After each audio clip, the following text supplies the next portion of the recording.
today. She's looking yuppie.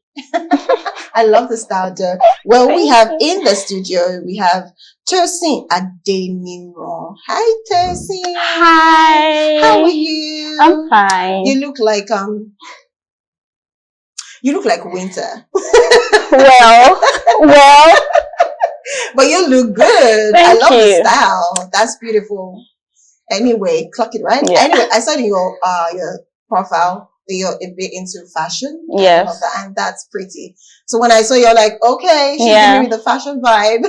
I'm representing. Yes, you are.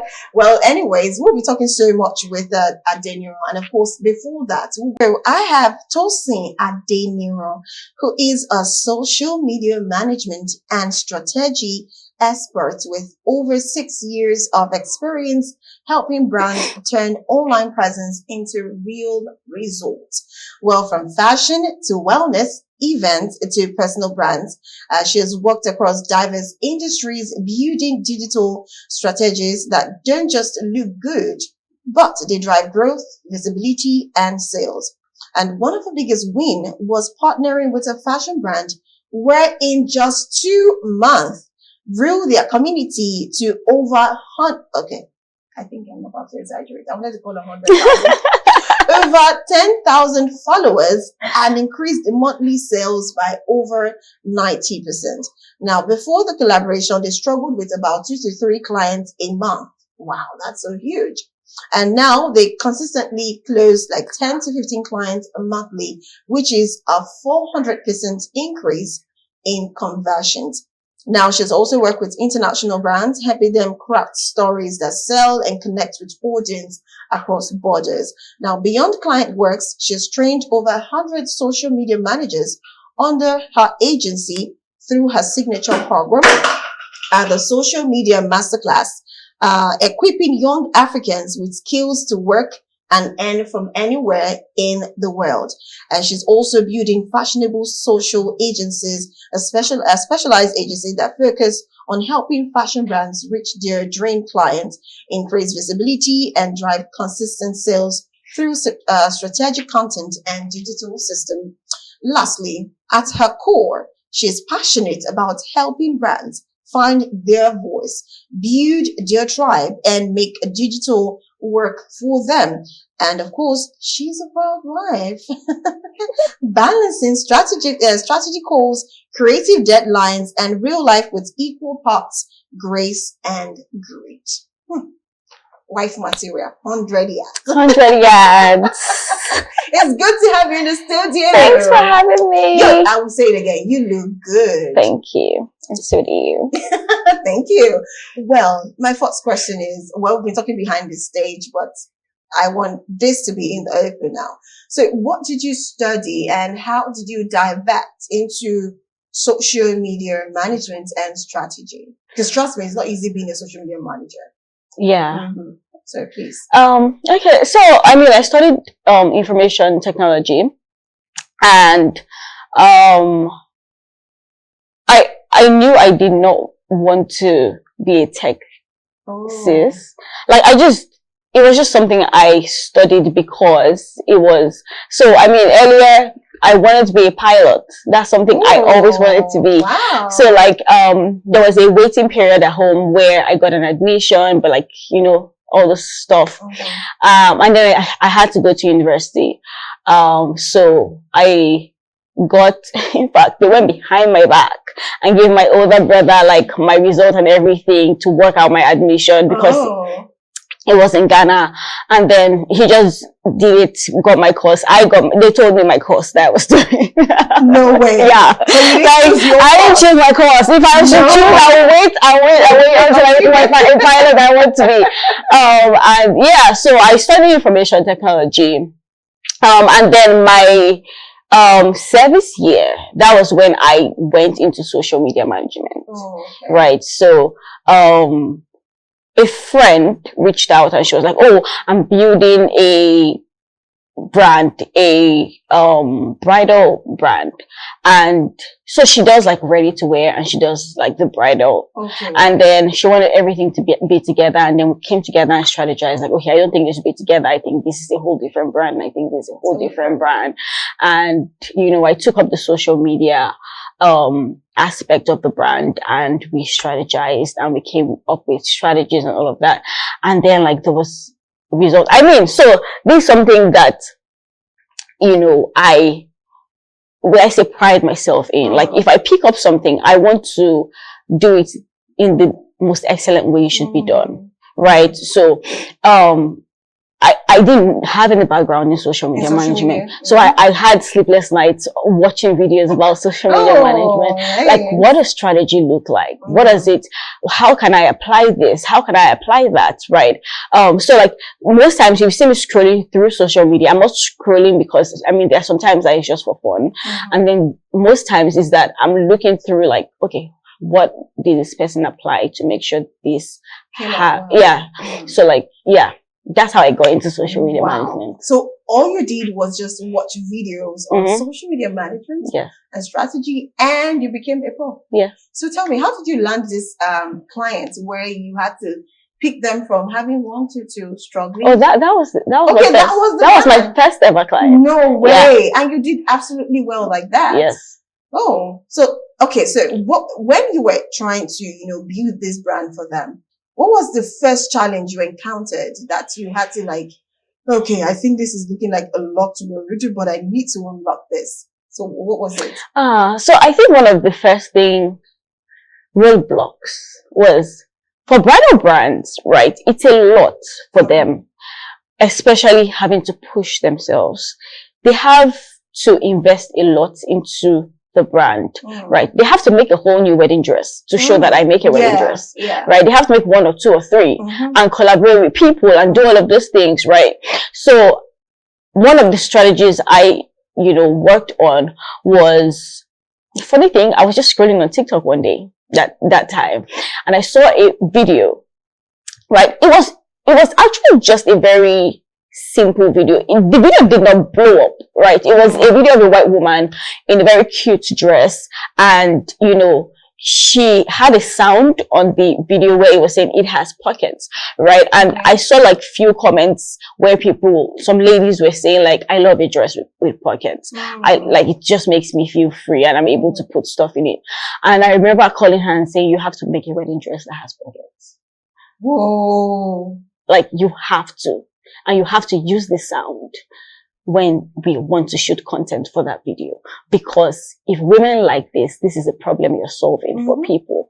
And we made that. And I remember we had like maybe 100 and something, because we started the page like new. We had 100 and something followers, right? Most of the clients she had that time were people she knew personally.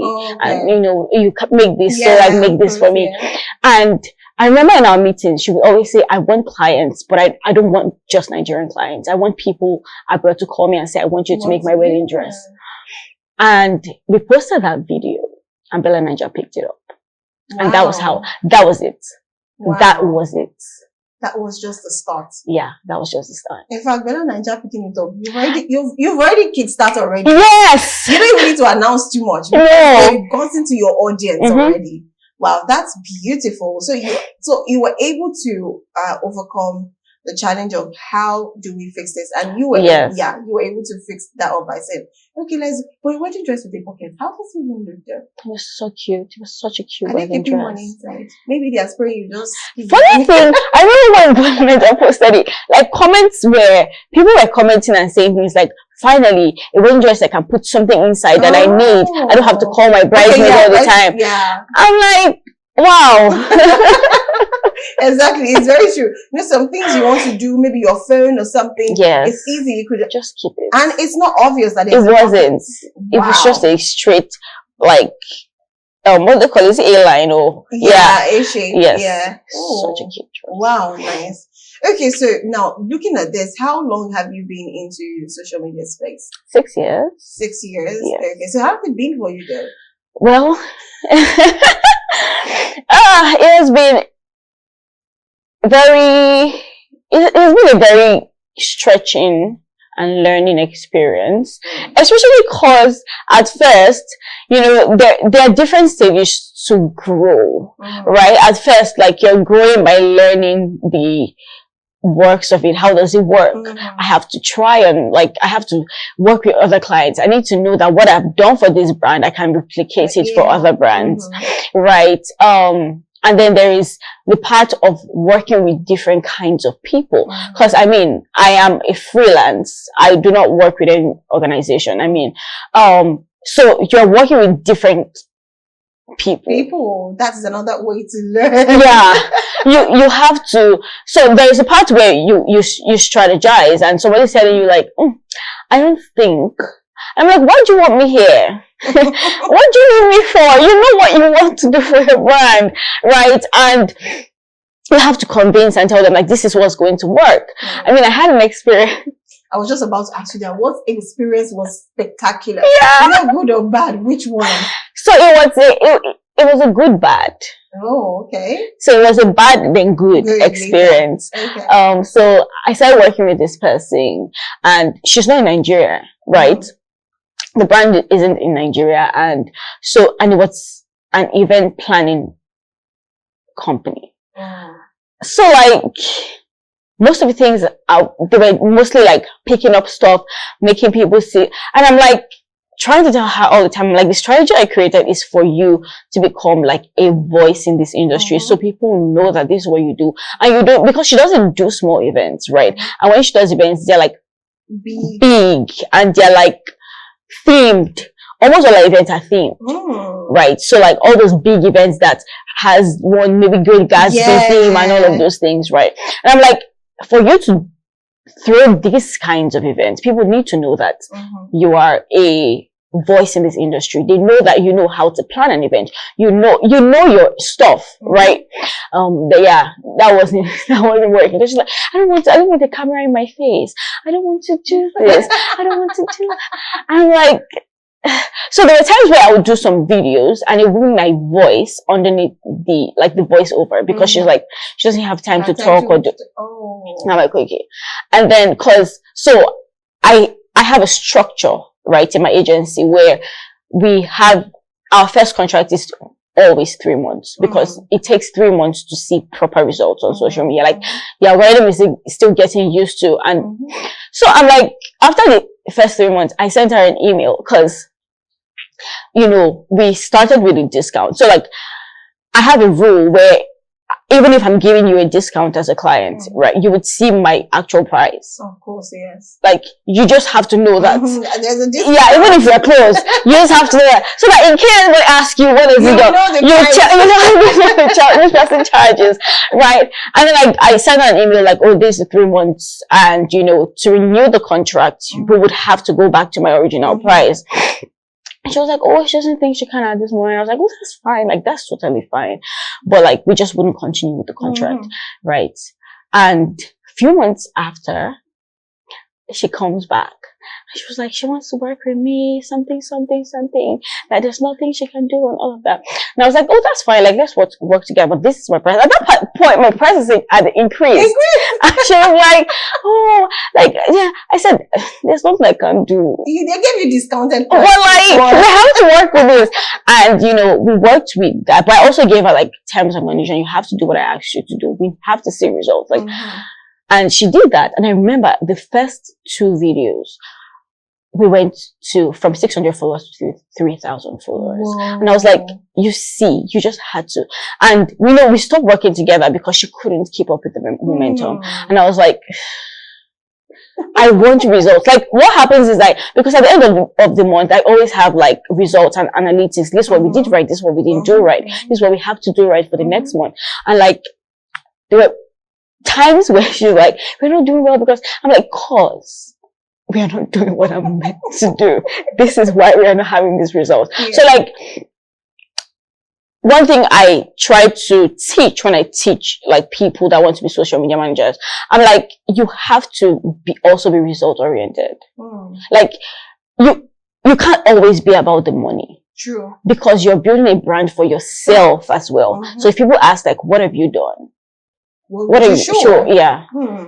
I like that. Thank you very much for sharing. Anyways, we're still with, let's go a little bit into social media management. Let's just like the primary part. Now, as a social media manager as a social media manager, if I come to you and I tell you, oh, I'm looking for followers, I need to be active because that will pronounce me, that will push my brand as a person, and that will make them know what I do, and obviously get clients or get people who want to, will I say patronize? I'm not selling. But yes, maybe be my clients or something. What's the first step that one needs to take? Like if you were to advise someone, what's the first step they would take? Okay, so at least the first step is not to post. It's not to post? Yeah, the first really? step. Yeah, the first step is to create first of all, we have to know about you and you as a brand. Okay. So we are not selling the wrong message to people, right? So I have a questionnaire that I always have an onboarding with my clients. You reach out, I want to work with you. We have to have that session first. What do you do? When did you start doing it? What do you want to be known for? What is your goal with this, right? That way we're able to create a robust strategy that we say, okay, this is why we are making these kinds of video. There's an end goal, right? This is the reason why we're making our videos this way, because that's the kind of people we are trying to reach, right? This is why I'm making this kind of video because this is the kind of engagement we are trying to get, right? So the first thing is to know you as a person, you as a brand, right? So that we're able to create a robust strategy that would align with the people you're trying to reach. Okay, great. I like that. So, because for me, for one, if you had asked me, I'd have said you should post. That's like the final. Yeah, for me, I would have just post. Or maybe have a graphical design about maybe your picture one side and what you do in maybe numerical form or whatever. Yeah. Yeah, that's the only thing in my head. Well, I'm not a social media manager, so you permit me to have said that one. Well, also now for how do I put this? For someone who what do you think about people who have electronic followers? Let me use that word. Fake followers. And you see people buying followership. Yeah. What do you think about that? Like most social media manager will tell you, oh, there's no celebrity that does not have electronic, understand. And it's just to boost your, but you know where the truth comes out is when you now post a video or post a picture. And you're seeing 50. Yes. It's a space that you don't really have followers. Yeah. So what do you say about that scenario? I think we've passed that age. There was a time for that. There was a time where you needed that number of following, especially maybe as a public figure or like an influencer, right? I don't ever advise brands to buy followers because what are you using for? The reason you need followers is because you need them as customers. So like, why are you buying them? They're not doing anything for you, right? But for personal brands, they tend, or they used to, I don't know if they do now, there's no reason for that because companies are now wiser. Like if I want to engage you as a company, I'm not looking at your followers. Okay, so I also help choose influencers for companies I work with. Like, oh, this influencer, we have to work with this person. This public figure, we have to work with this person. And when I'm checking for metrics, I do not necessarily look at your following. Like I don't look at that. That's like the last thing I'm looking at. I'm looking at your engagement. I'm looking at, are people saving your stuff? What are your comments like? That also matters. Like if you have 100, let me say 100 comments, right? From a video, and we are trying to make sales and I'm seeing your comments, go girl, that girl. I'm not necessarily tilting towards you because your followers are friends of just fans. But if you are in someone's comments and you see that as well, but you also see people say, where did you get this? I want to get this. Then you're like, okay, this is somebody we want because they definitely make sales for a brand. So for buying followers, I don't advise brands to do that. That one I've never done, but there was a time it worked for influencers and public figures, but now it just wouldn't work. Yeah. I like that. That's actually very true because I've always looked at it that at the end of the day, the truth will come out, because when you post that picture or that video, you don't have much people liking it. Yes. And you check the comments, few comments. Yep. And Instagram is very funny, because maybe it's trying to protect some people's ego though. Because when you now see someone that has you have 50K followers, and you check your likes are like 500. Yeah. And the comments are like 15, 20, 21. Instagram has this feature, of course, I'm sure you know that already, where they don't show. Where you can turn off your likes and And in my mind, I was like, why are you turning it off? Because it's there. Can you turn off the comments? The amount of comments? No. Yeah. Wow. I had an experience with that. Yeah. Really? Where I was working with someone, and she was always like, "Can we turn off the likes and comments and look, the likes and say like the apart from comments, because you can't really, you can turn off comments like." So people do not comment. But like you can't turn off the number of comments you have. Right. So I was always like, I think people need to see it, right? So that but she was like, no, like we're a brand, like that's not necessary. It's influencers that need that and all of that. And then when we now started having posts that did well, she didn't say we should do that. And I was like, yeah. So at the end of the day, most times it's always tilting towards insecurity rather than them just protecting like their likes and all of that. True. Yeah. It becomes like more of an insecurity. And I don't know why people seek validation from, your likes, your followers, and your sometimes if I post, what does ever happen, Joe, where you have one like, I don't even get bothered.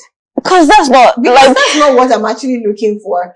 I'm looking for someone that will go through my profile or go through my pictures and like, okay, I think I would like this person to do something. And they go straight to your DM. They don't come on the comment section to talk to you. Your DM is what matters. Well, anyway, let's move over to your fashionable social agency. Now that's different. So tell me, how is it for you? Like, why did you decide to now divert into fashion? Or you've always loved fashion? I don't know. I've always loved fashion. I love fashion. I feel like fashion has so many expressions, right? And I just love fashion. So that was why you went into it. Yes. So how does this work? The Fashionable Social? Oh, Fashionably Social. So Fashionably Social is the name of my agency. Okay. Right. And the reason it's Fashionably Social is because it's like tilted towards, fashion and catering to fashion, clients and all of that. But we also teach social media managers, right? Okay. People aspiring social media managers. And the reason that started was because I initially at one point had a problem with working with people and them accepting what I was charging, right? It was a thing of, isn't it just this? And I was like, it's not just. That's not what is happening here. And not only I made research, like what's going on? Why are people thinking this way? Why? And it was a thing of people not valuing it because it has a lot of people that do not know the value of it. So like the industry is filled with people that just want to make ends meet. And like, it's not just social media management. I just want to make money. I just want to make money. It's not just, so people are like, I can get somebody else to do this, right?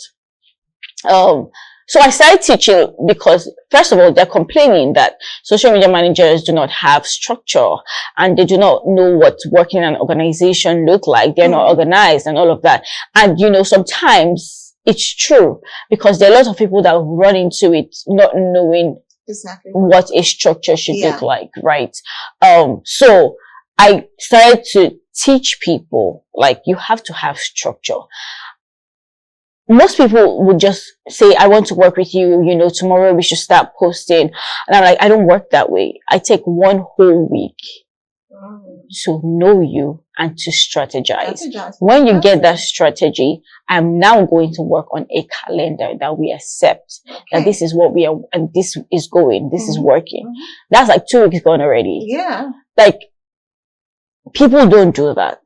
And people do not know how to stand their foot on that because they do not probably understand the value that they're bringing. into Okay. this company or this brand, Okay. right? So they're like, this person will probably go if I do not say yes. You can't go. The fear of losing a client. Yeah, you can't go because it's going to affect me now and affect our work and affect our results. And then you would say social media managers are this way. And that's true. And when you don't get the results they desire, you don't give them the result they desire, they start talking down on your company or your agency. And you never know who's listening. You never know who they will speak to about it. Yes. Somebody could just say, oh, I even heard about this fashionable. I'm like, I've tried them before. One of my friends said this. Yeah, definitely. And trust me, rumors goes faster. Yes. Even though they are not true. Mm-hmm. They go faster. And this one is asking about your training. Well, now talking about the training, you already said you've trained some persons, right? Mm-hmm. So are there any training? Is there any training that is happening now, or you have a training you're planning in the future? Okay, so my training is pre-recorded, so it's on a platform, and you can just access it anytime you want. It's on Seller. There's a Seller link for it, so you can access it at any time. Okay, so the accessing, what are the process to accessing this? Like, is there anything you need to do before you can access it? Okay, so it's paid for. It's 2,000 naira. Okay. Right. I mean, so like when I first did it was like 50,000 because of, and then I was like, people, like the reason I did this was for people to access. So it's 2,000 naira. It's 2,000. Yeah. Oh, great. So they can access that. It's not like a group thing. It's something you could just send. No, it's not. Okay. Like a group thing. So that means it's not like you have a physical training. So my physical trainings are more like, they're my like interns. So like you have to have had that training before you come into, so that we can have hands-on like work. You have to. That's just theory. Yeah. So now you're coming for the practical. Yes. I like that. Okay, so for those who will probably want to reach out to you and learn more on social media, because trust me, a lot of people want to, be very active on social media and grow not just their fellowship, but have a lot of clients that will patronize their brand or their person.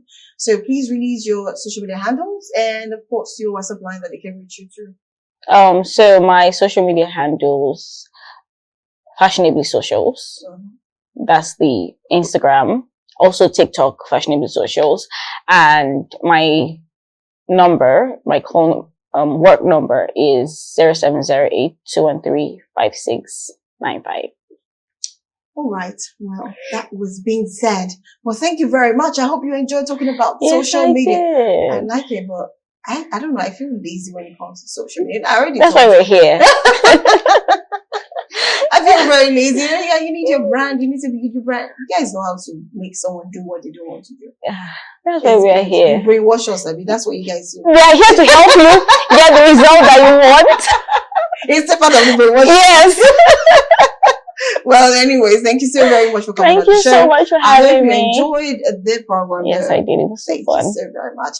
Well, we've come to the end of the program. If you know you've missed this, you can actually go to our Facebook, run along to our Facebook at Galaxy Television to watch this. Sometime at your own convenience, you can actually go to our YouTube channel at Galaxy TV News to watch this program again and learn. And you can as well call her or send her a text message or just follow her on our Instagram page to be able to know more about social. And if you want to learn, she said it's just for a token of 2,000. So you can actually learn that. And it's very good. Even if not because you want to become a social media manager, but because you want to also help build your brand. Well, anyways, we've come to the end of the program. You'll be seeing me pretty soon on The Buzz. We'll talk about what's buzzing and trending on social media space. Until then, have a lovely day. My name is Blossom Moye. Bye for now.